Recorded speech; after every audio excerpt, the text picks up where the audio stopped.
Welcome to Deep Treks. I'm Dan Shipton, and we're glad that you can join us for our Wednesday edition of Deep Treks Devotions. And we will be looking at the Gospel of Mark as we've been continuing the study of Mark leading up to the Easter season. And this week, especially, we're looking at the cross and the way of the cross, as Jesus has been declaring about going to the cross and what it means to follow him. And we're going to continue along that theme as the way of the cross takes us to humility in Mark chapter 9, verses 30 to 50. So I hope you can turn over there with us to Mark chapter 9, verse 30, and we're going to look at some verses here as we look at what God is telling us. Humility is not easy. It's not easy to humble ourselves. Sometimes we get very prideful, and there's nothing wrong with thinking that we're good in what we do, but sometimes we can get ahead of ourselves. And if you think we're the only ones that struggle with that, then you're wrong because the disciples struggled with it as well, and we're going to see that today. So, beginning at verse 30 of chapter 9, it says, "They went from there and passed through Galilee, and he did not want anyone to know." In other words, he didn't want anyone to know where he was. For he was teaching his disciples, saying to them, "The Son of Man is going to be delivered into the hands of men, and they will kill him. And when he is killed, after 3 days, he will rise again." But they didn't understand what he was saying, and they were afraid to ask him about it. So we've already talked about the fact that Peter didn't want him going on to Jerusalem, but now we're seeing as he's sharing with his disciples that none of them are really understanding this plan. It goes against what they thought. Well, this isn't the only problem that they're having. It says in verse 33, they came to Capernaum, and when he was in the house, he asked them, "What were you discussing on the way?" But they kept silent, for on the way they were arguing with one another over who was the greatest. And he sat down and called the 12 to him. Boy, this is like, if you've ever had brothers and sisters, mom loves me more, dad loves me more. They're kind of going through this thing, but we really don't quite grasp this. It comes out more, I think, even more so when we see the account of Jesus where he's got his cousin's mom. James and John are his cousins, and their mom comes and says, "Which one of my sons can sit at your right hand," kind of thing. And that's really what this argument's about. It's not because they think they're the greatest here. They think that as he's going to establish his kingdom, because they're still not getting that he's going to die and that his whole reason for coming the first time was to forgive sins. So they just aren't getting this. And here they are arguing about who's going to be the best in the kingdom and who's going to get the highest seat and who's going to get the highest honor. And so he calls them to himself.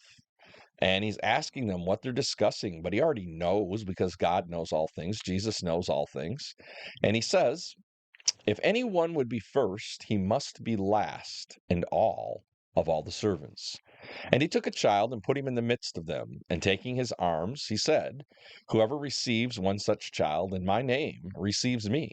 And whoever receives me receives not only me, but him who sent me." Jesus is reminding them it's not about being first in the kingdom. Our job is to serve.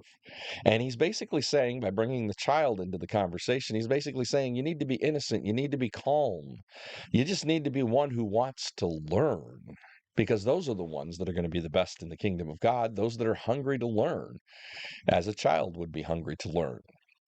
Well, Jesus continues on, and John says to him, "Teacher, we saw someone casting out demons in your name, and we tried to stop them because he wasn't following you." But Jesus said to him, "Do not stop him, for no one who does the mighty works in my name will be able to soon afterwards speak evil of me. For the one who is not against us is for us. For I truly say to you, whoever gives you a cup of water and to drink because you belong to Christ will by no means lose his reward. Whoever causes one of these little ones who believes in me to sin, it would be better for him to have a great millstone hung around his neck and be thrown into the sea. And if, after your hand causes you to sin, it should be cut off. It is better for you to be crippled in life than to have two hands and go into hell. The unquenchable fire, and your foot that causes you to sin, cut it off. It's better for you to enter life lame than to have 2 feet and be thrown into hell. And if your eye causes you to sin, tear it out. It's better for you to enter the kingdom of God with one eye than with two eyes and be thrown into hell. Where the worm does not die, the fire is not quenched. For everyone will be salted with fire, and salt is good. But if salt loses its saltiness, how will anyone make it salty again? Have salt in yourselves, and be at peace with one another. Now, I know this is a big section, but as we've already talked about, Jesus is talking about humility. He's talking about putting him first. He's talking about commitment to the cross. And all of this is about him leading up to the cross and preparing them for what it means to be committed. On one hand, they're arguing about who's the best. On another hand, they're arguing because somebody else is doing the work of Jesus, but they're not one of the 12. So, they're not special. So why are they doing this, Jesus? And he says, hey, stop it. If they're doing my work in my name, they can't be doing the wrong thing. It's a little like Paul saying, even if people aren't doing the right thing perfectly in proclaiming Christ, if they're not doing it the perfect way, even if they're proclaiming Christ, that's what matters. In the end, it matters that they're proclaiming the truth of God. And then he goes through and gives this addition by saying, if you cause somebody else to sin or you cause somebody else to fall, you're going to be held accountable for it. So it's better for you to examine your own life, judge yourself, and don't let yourself fall into sin. And I think that's a great lesson for us today as we're preparing to, as we're going through this study on the way of the cross. Being committed means examining yourself, judging yourself.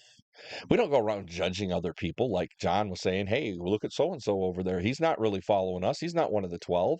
So what? What about you, John? What about you in your life? And I have to look at myself and say, what about me? Am I doing the right things all the time? Because I don't want to cause someone else to stumble. I want them to grow in their faith. And so I have to be careful and I have to look at my life.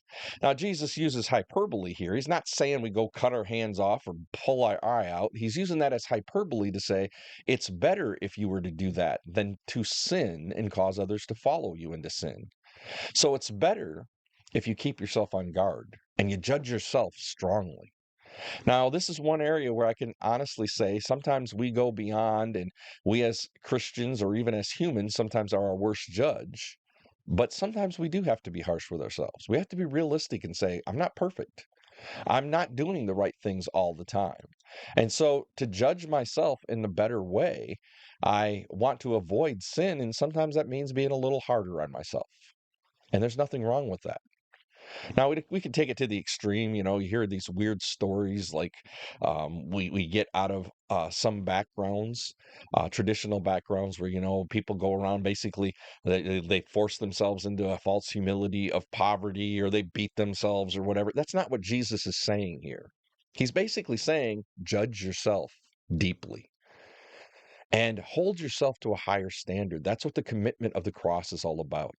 It's about putting Christ first. It's about telling others about Christ, and it's about following him and not doing our own thing and not doing our own way and not judging others because they aren't exactly in our church or our background or whatever.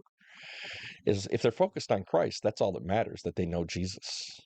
And so we got to be a little better about how we judge. And instead of judging others, we should judge ourselves. The old saying, when you're pointing at somebody else, there's 4 fingers or 3 fingers pointing back at you, is very true.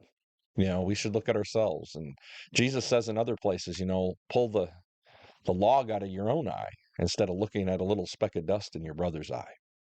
So I hope today, becoming like God and sharing Christ and following him is a part of who you are. I hope that you're learning this week as we're going through this whole idea of commitment and the cross, that it's about putting him first. And that sometimes means judging ourselves, watching ourselves, but not passing judgment on others because we have our own imperfectness to go through and judge.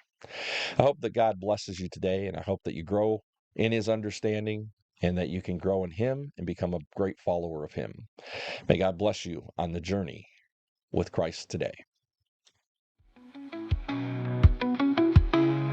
That's today's Devo on Deep Treks. No matter how deep the questions or dark the doubts, there's always a path forward.